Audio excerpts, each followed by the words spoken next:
Personal finance opinions YouTube channel में बाखबर investor कामयाब investor video series की एक और वीडियो में आपको खुशामदीद। आज के इस वीडियो में 20 से लेके 24 नवंबर 2023 यानी जो हफ़्ता अभी आज कंप्लीट हुआ है, आज फ्राइडे है, और इस जो बिज़नेस वीक के अंदर जितनी भी स्टॉक मार्केट से रिलेटेड इंपॉर्टेंट ख़बरें हैं जो कि एज एन इन्वेस्टर आपके लिए यूज़फुल हो सकती हैं, उनके बारे में बात की जाएगी। और साथ साथ ओवरऑल पाकिस्तान की इकानमी, जिसमें डॉलर की जो इस हफ़्ते सूरत हाल रही, गोल्ड की जो सूरत हाल रही, और साथ साथ हम इंटरनेशनल मार्केट में ऑयल की प्राइस, इन सारी चीज़ों का इस वीडियो में अहाता करेंगे। ये वीडियो सीरीज़ बनाने का मकसद यही है कि वो लोग जो कि स्टॉक मार्केट में इन्वेस्ट करते हैं उनको अवेयर रखा जाए। वो सारी इंपॉर्टेंट ख़बरें जो कि इन मुख्तलिफ़ कंपनीज़ के हवाले से रेलेवेंट होती हैं, ताकि आप बेहतर तौर पे अपने इन्वेस्टमेंट डिसीजन ले सकें।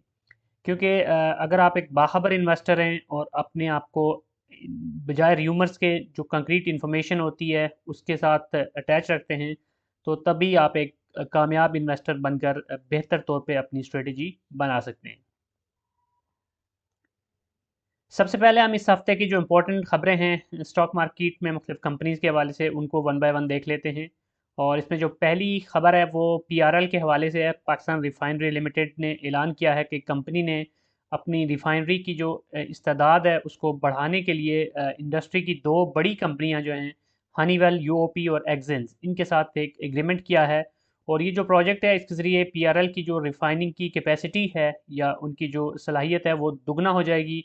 और साथ साथ कंपनी जो इन्वायरमेंट फ्रेंडली प्रोडक्ट्स हैं उनको बनाने की भी पोजीशन में आ जाएगी। तो पीआरएल के हवाले से पिछले कुछ अरसे से इस तरह की अच्छी खबरें आ रही हैं। पहले तो उन्होंने जो रिफाइनरी पॉलिसीज़ थी उसके हवाले से पिछले हफ्ते की जो बाखबर इन्वेस्टर कामयाब इन्वेस्टर सीरीज़ की वीडियो थी उस पे मैंने डिस्कस भी किया था कि इसने रिकॉर्ड टाइम के अंदर अपनी जो अपग्रेडेशन की जो रिक्वायरमेंट थी उसको पूरा किया, और जो इंसेंटिव्स उस रिफाइनरी पॉलिसी के साथ लिंक थे उनको हासिल करने में कामयाब हुई। और अब ये इनकी एक और ख़बर आई है, तो ऑब्वियसली इट मीन्स के कंपनी अपने बिज़नेस को लेके बहुत सीरियस है। और जो अपनी कैपेसिटी को बढ़ाने के लिए रिफाइनरी पॉलिसी में जो भी रिक्वायरमेंट्स हैं कि किस तरह आपने अपनी जो भी रिफाइनरी की वर्किंग है उसको कटिंग एज टेक्नोलॉजीज़ पे लेके आना है, और साथ साथ इन्वायरमेंट फ्रेंडली उसको रखना है, तो ये सारी चीज़ें करने के लिए बहुत सीरियस है और अच्छे तरीके से अपने स्टेप्स उठा रही है। तो ये एक पॉजिटिव खबर है पीआरएल के हवाले से। इसके बाद जो दूसरी खबर है वो ओजीडीसी के हवाले से है, जो कि oil and gas exploration sector की एक मशहूर कंपनी है। तो मुख्तलिफ वक्तों में इस कंपनी की तरफ से जो इनकी डिफरेंट प्रोजेक्ट्स होते हैं जो ऑनगोइंग हैं या जो कंप्लीट हो चुके हैं उनके बारे में खबरें आती रहती हैं। तो आज जो इन्होंने खबर दी वो ये है कि खेवाड़ी सुलेमान 1 एंड 2 में जो इनका प्रोजेक्ट था वो कामयाबी से मुकम्मल हो गया है, जहाँ से 10 million standard cubic feet daily basis के हिसाब से गैस हासिल हो सकेगी। तो इसके बारे में फ़र्दर उन्होंने ये डिटेल दी है कि फ़िलहाल संजोरो प्लांट जो कि ज़िला सांगड़ सिंध में है उसमें 7 मिलियन स्टैंडर्ड क्यूबिक गैस मिल रही है, और बढ़ाकर इसे जल्द ही जो मुकम्मल कैपेसिटी जो मुकम्मल सलाहियत है उस तक ले आएंगे। तो ये एक और मुस्बत खबर है, और जिसका ना सिर्फ ये कि कंपनी के ऊपर अच्छा असर पड़ेगा बल्कि ओवरऑल पाकिस्तान को, जहाँ पे गैस की काफ़ी शॉर्टेज होती जा रही है, डिप्लीशन हो रही है। तो अगर गैस के नए रिजर्वायर्स मिलते हैं और उन रिजर्व्स में से फिर गैस मिलना शुरू हो जाती है, जैसे कि इस केस में है कि एक अच्छी खासी गैस ये अपने सिस्टम में डाल रहे हैं, तो ये चीज़ें पॉजिटिव हैं और ये हमारी इकानमी के लिए भी मुस्बत होंगी। क्योंकि गैस के ऊपर सारी इंडस्ट्रीज़ डायरेक्टली या इनडायरेक्टली इम्पैक्ट कर रही होती हैं या उनका उसके ऊपर असरअंदाज हो रहे होते हैं।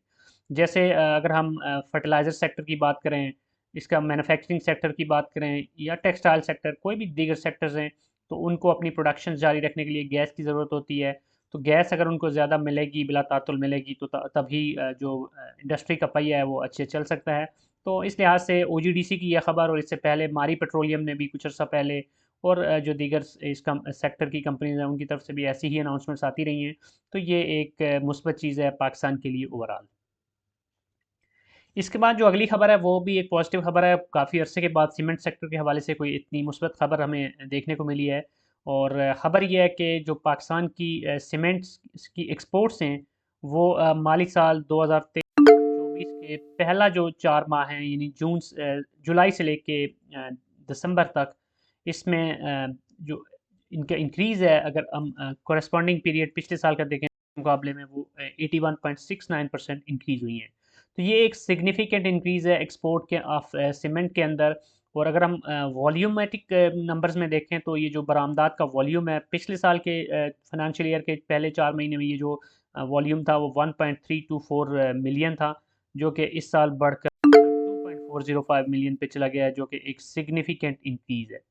तो ये एक अच्छी खबर है सीमेंट सेक्टर के हवाले से, क्योंकि लोकल जो डोमेस्टिक ज़रूरियात हैं उसको तो डेफिनेटली हमने देखना होता है मुल्क के अंदर, वो किस तरह हमारी पीएसटीपी को देखना होता है, और साथ साथ ये कि ओवरऑल जो हाउसिंग सेक्टर है वो किस हद तक चल रहा है, और बाकी जो डेवलपमेंट के प्रोजेक्ट्स जिसमें सीमेंट का इस्तेमाल होता है उनकी क्या सिचुएशन है। लेकिन उसके साथ साथ अगर एक्सपोर्ट बढ़ती है सीमेंट की तो वो एक ज़्यादा मुस्बित चीज़ होगी, क्योंकि डॉलर टर्म में अगर इनको पैसा मिलता है और सीमेंट सेक्टर की कंपनीज उससे फ़ायदा उठाती हैं तो वो एज एन इन्वेस्टर हमारे लिए भी मुफीद होगा।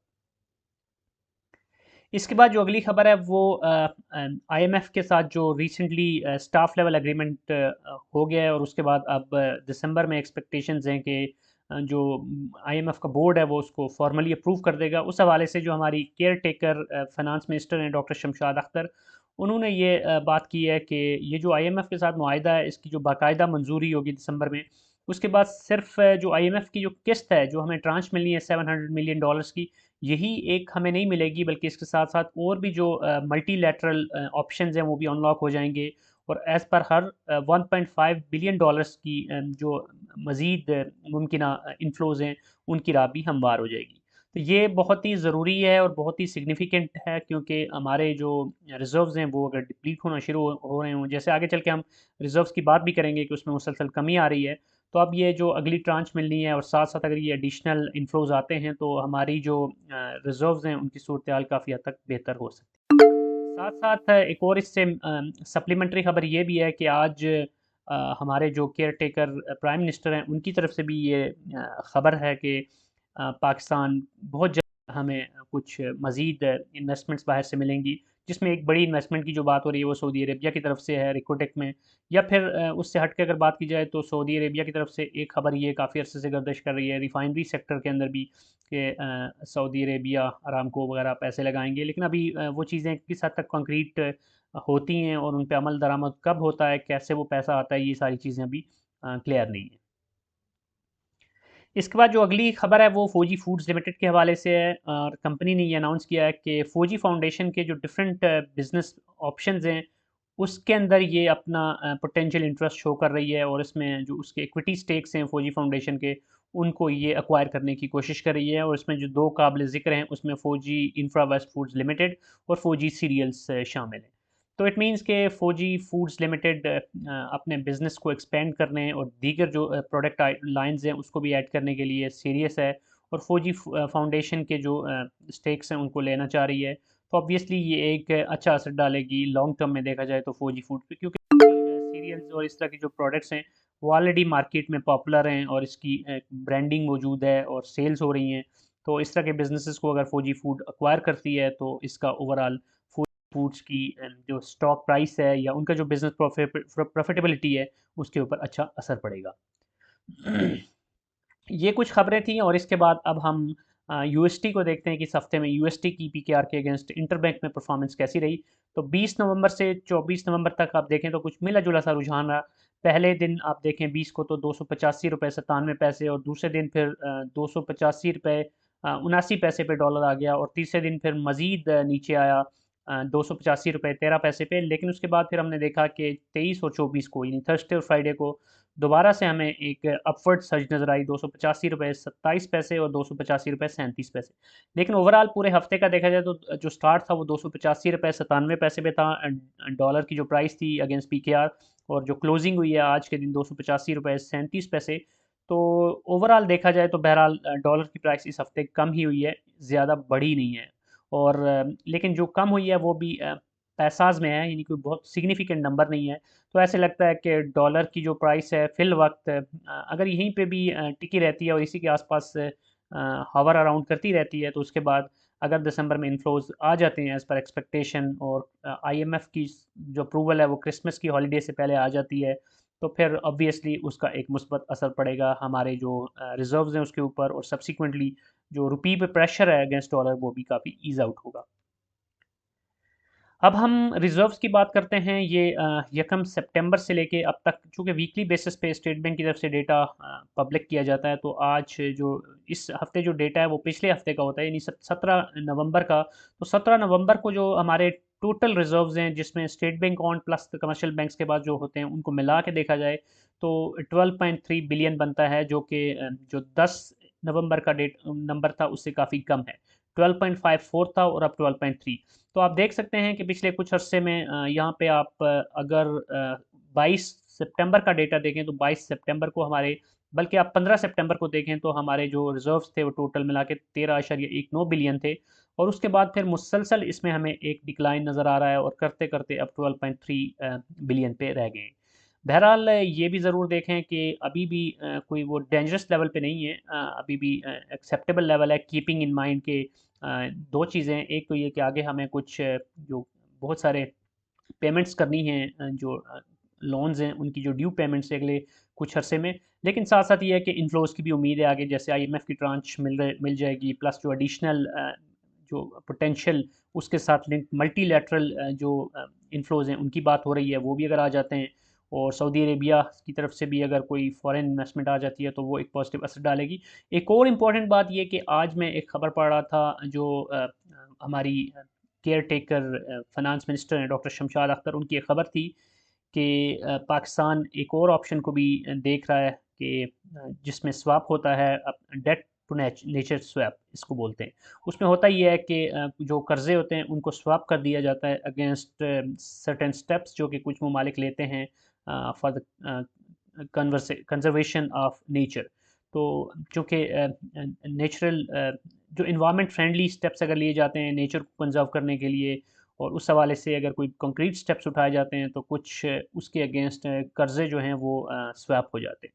तो इस तरह के कुछ स्मार्ट टेक्निक्स भी यूटिलाइज़ करने की कोशिश की जा रही है, क्योंकि पाकिस्तान ऑलरेडी इस वक्त जो सिचुएशन है, जितने लोन्स पाकिस्तान के और उसके ऊपर फिर जो इंटरेस्ट देना पड़ रहा है, उसकी जो नंबर्स हैं वो काफ़ी ज़्यादा हैं। तो अगर इस तरह की स्ट्रेटजीज़ प्लस अगर कुछ रोल ओवर्स मिल जाते हैं और लोन्स कुछ मौखर कर दिए जाते हैं, तो ये चीज़ें भी किसी हद तक हमारे जो रिज़र्व्स हैं उसके ऊपर प्रेशर को कम कर सकती हैं। साथ साथ रिज़र्व्स के हवाले से चूँकि बात हो रही है, तो एक और इम्पॉर्टेंट खबर ये मैं आपके साथ शेयर करता चलूँ, जिसको मैंने न्यूज़ आइटम्स के अंदर तो शेयर नहीं किया, कि IT and IT enabled services के हवाले से जो अभी पॉलिसी है वो इसी हफ्ते वो भी अनाउंस हुई है, जिसमें जो हमारे केयर टेकर आईटी मिनिस्टर हैं, उनकी तरफ से काफ़ी ज़्यादा उम्मीदें दिलाई गई हैं कि कोशिशें हो रही हैं कि हमारे जो आईटी की एक्सपोर्ट्स हैं उसको बढ़ाया जाए और सिग्निफिकेंट इंक्रीज़ उसके अंदर लाने की कोशिश की जा रही है। और उसमें जो एक स्टेप अभी रिसेंटली स्टेट बैंक ने लिया है कि जो आईटी एक्सपोर्टर्स या फ्रीलांसर्स भी शामिल हैं उसमें, और आईटी कंपनीज़ भी, उनके लिए जो रिटेंशन है कि डॉलर में वो कितना पैसा रख सकते हैं, उसकी जो लिमिट है वो 35% से बढ़ा के 50% कर दी है।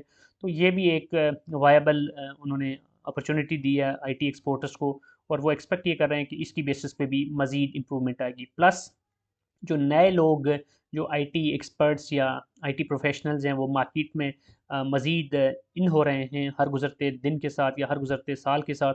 तो उसकी बेसिस पे भी गवर्नमेंट को ये उम्मीदें हैं कि हमारी जो आईटी की एक्सपोर्ट्स हैं वो बढ़ सकती हैं। बहरहाल इसमें ये तो मुस्बत सोचा जाए और खुशफहमी देखी जाए तो यही है, लेकिन ये ज़रूर देखना होगा कि आईटी या प्रोफेशनल्स का जो ब्रांड रन हो रहा है उसको भी हमने ज़हन में रखना है, क्योंकि जितने भी प्रोफेशनल्स तैयार होकर मार्केट में आ रहे हैं उसमें दो चीज़ें, एक तो ये कि उनमें से कितने ऐसे लोग हैं जो कि कैपेबल इनफ हैं कि वो इंटरनेशनल मार्केट में कम्पीट कर सकें। सेकेंडली ये कि जो कैपेबल इनफ होते हैं उसमें से एक बड़ा चंक ऐसा भी है जिसका ब्रांड रन हो जाता है, जो कि मुल्क छोड़कर बाहर चले जाते हैं। तो अब रेमिटेंस तो वो भेज रहे होते हैं, लेकिन बहुत सारे केसेस में ऐसे भी होता है कि कुछ जो प्रोफेशनल्स होते हैं वो दूसरे ममालिक के नेशनल होकर फिर वहीं के होके रह जाते हैं, तो वो भी फैक्टर हमें जहन में रखना होगा। अब इसके बाद अगर सोने की बात करें कि गोल्ड 24 कैरेट जो इस हफ्ते पर तोला क्या रहा, तो कुछ मिला जुला सा रुझान रहा। 20 नवंबर का अपडेट देखें, डेटा देखें, 2,15,100, फिर 21 और 22 को इंक्रीज़ हुआ थोड़ा सा, 2,15,600, 2,16,500, लेकिन फिर 23 और 24 को दोबारा से हमें देखने को मिला कि 2,15,200 पे आके एंड हुआ। तो ओवरऑल आप कह सकते हैं कि इस हफ्ते में गोल्ड की जो कीमत है उसमें एक इस्तेहकाम सा रहा, कोई बड़ा जंप या कोई बड़ा डिक्लाइन नहीं आया। अब हम इस हफ्ते स्टॉक मार्केट की जो सूरत हाल रही उसका भी एक नज़र उसको भी देख लेते हैं कि एस 100 इंडेक्स ने कैसा परफॉर्म किया। पहली जो मुस्बत चीज़ है वो ये है कि इंडेक्स ने 59,000 को क्रॉस किया। ऑलरेडी ये हिस्टोरिकली हाई पे है, 57,000 पे था इस हफ्ते के स्टार्ट पे। तो अब मज़ीद 2,000 का इजाफा हुआ। और अगर आप यहाँ पर कैंडल्स देखें तो फ्राइडे से लेके आज के दिन तक, तो इसमें आपको बीच की पहले दिन के अलावा जो बाकी चारों दिन की कैंडल्स हैं वो ग्रीन नज़र आ रही हैं। विच मीन्स के जो भी जो इंडेक्स है वो हम इन चारों दिनों में उसमें इंक्रीज़ देखने को मिला। आज के दिन फ्राइडे को आप देखें तो ये आपको एक बड़ी वीक नज़र आ रही है, विच मीन्स कि आज प्रॉफिट टेकिंग काफ़ी हुई है और इंडेक्स जो है अपने हाई से काफ़ी नीचे जाके क्लोज हुआ है। लेकिन बहरहाल ओवरऑल देखा जाए तो ये फिर भी मुस्बत ही रहा और पॉजिटिव नंबर्स के साथ ही क्लोज हुआ। फ्राइडे को सिर्फ हमें एक रेड कैंडल देखने को मिली, लेकिन वो भी एक इनडिसाइसिव सी कैंडल थी और जिसको डॉजी बोलते हैं। लेकिन ओवरऑल देखा जाए तो आई एम क्वाइट ऑप्टिमिस्ट के स्टॉक मार्केट पिछले कुछ अरसे से जिस तरह कम सितंबर से हम देख रहे हैं कि मुसलसल अच्छा परफॉर्म करती हुई आ रही है, तो वो जो ट्रेंड है वो हमें मज़ीद कंटिन्यू होता हुआ नज़र आ रहा है। अब इम्पॉर्टेंट चीज़ ये है कि टेक्निकली अगर देखें तो आरएसआई के ऊपर जो लोग काम कर रहे होते हैं, जो टेक्निकल्स की बेसिस पे देख रहे होते हैं, उनके हिसाब से तो मार्केट वो कह सकते हैं कि इस वक्त ओवरबॉट हो चुकी है और अब सेलिंग होगी या प्रॉफिट टेकिंग होगी। और आज जैसे हमें प्रॉफिट टेकिंग देखने को भी नज़र आई। लेकिन वो लोग जो कि फंडामेंटल्स की बेस पे लॉन्ग टर्म इन्वेस्टर्स होते हैं, उनके लिए ये चीज़ें बहुत ज़्यादा मायना नहीं रखती। तो उस लिहाज से देखा जाए तो मैं अक्सर कहा करता हूँ कि हमारी स्टॉक मार्केट में जो मेजोरिटी ऑफ शेयर्स हैं वो अभी भी अंडर वैल्यूड हैं। जो उनकी एक्चुअल में प्राइस होनी चाहिए उससे बहुत सस्ते में हमें मिल रहे हैं, क्योंकि पिछले बहुत लंबे अरसे से स्टॉक मार्केट अंडर परफॉर्म करती रही। तो अभी भी बहुत ज़्यादा पोटेंशियल है, बहुत ज़्यादा रूम है कि ये कंपनीज़ या इस शेयर्स ऊपर जा सकते हैं। लेकिन ये सारी चीज़ें आपको अपनी जो इन्वेस्टमेंट स्ट्रेटजी है उसके मुताबिक देखनी होगी। वो लोग जो कि बहुत छोटे अरसे के लिए 3 मंथ 6 मंथ्स या 1 ईयर लेस देन 1 ईयर के लिए इन्वेस्ट करना चाह रहे हैं, अब उनके लिए बहुत सारे ऐसे शेयर्स होंगे जिनकी जो अभी करंट प्राइस है वो भी काफ़ी हाई एंड पे होगी और उनके लिए शायद अब उसमें उतना ज़्यादा जूस नज़र ना आ रहा हो। लेकिन बहुत से दीगर ऐसे लोग होंगे जो कि लॉन्ग टर्म देख रहे हैं, तो उनके लिए तो मैटर ये करता है कि कंपनी फंडामेंटली कैसी है। तो अगर उन्होंने किसी कंपनी में ऑलरेडी होल्डिंग कर रखी है तो उसमें मज़ीद रुपी कास्ट एवरेजिंग करके एक्यूमुलेशन कर सकते हैं, एडिशनल शेयर्स को भी बाय कर सकते हैं। तो ये सारी चीज़ें डिपेंड करती हैं कि आपकी अपनी पर्सनल स्ट्रेटजी क्या है और आपका होराइजन कितना है इन्वेस्टमेंट के हवाले से। वॉल्यूम्स आप देखें तो वो भी ठीक ठाक लग रहे हैं। वॉल्यूम बड़ी इंपॉर्टेंट चीज़ होती है, इनको देखा करें, क्योंकि अगर वॉल्यूम ज़्यादा होता है तो वही आपके लिए फ़ायदेमंद होता है। इट मीन्स के स्टॉक मार्केट में अच्छी गेमा गेमी है, इंटरेस्ट शो हो रहा है, लोकल जो इन्वेस्टर्स हैं उनकी तरफ से भी। फिर फिप्पी लिपि का अगर डेटा देखा जाए तो उसमें आप ज़्यादा बेहतर तरीके से देख सकते हैं कि इंटरनेशनल इन्वेस्टमेंट्स किस तरह की हो रही हैं, क्योंकि स्टॉक मार्केट में जब तक इंटरनेशनल फॉरेन इन्वेस्टर इंटरेस्ट नहीं लेगा और साथ साथ जो हमारे फंड्स हैं, म्यूचुअल फंड्स या इंश्योरेंस कंपनी, वही बड़े प्लेयर्स होते हैं, तो वो जितना ज़्यादा इंटरेस्ट लेंगे, वो जितना ज़्यादा होल्डिंग्स करेंगे, उतना ज़्यादा ही स्टॉक मार्केट में जो शेयर्स हैं वो बेहतर तौर पे एक अच्छी रैली दिखा सकेंगे। अब हम एक और चीज़ देख लेते हैं कि ब्रेंट क्रूड की इंटरनेशनल मार्केट में क्या सूरत रही। तो ये हमारे लिए एक मुस्बत ख़बर है कि जो क्रूड ऑयल है, यहाँ पर मैं जो डेटा है वो पिछले 1 महीने का है। तो उसमें आप देख सकते हैं कि इस वक्त 81 पे आ चुका है ऑयल और मुसलसल ये इसी 80 के आसपास ट्रेड कर रहा है। बल्कि कुछ दिन पहले तो ये 77 के ऊपर भी आ गया था। लेकिन मुस्बत चीज़ ये है कि एक वक्त था ये 100 के आसपास चला गया था। तो पाकिस्तान ज़ाहिर है ऑयल को इम्पोर्ट कर रहा होता है, तो उसके लिए मुश्किलात बढ़ गई थी। लेकिन अभी ऑयल की प्राइसेस मज़ीद नीचे हैं।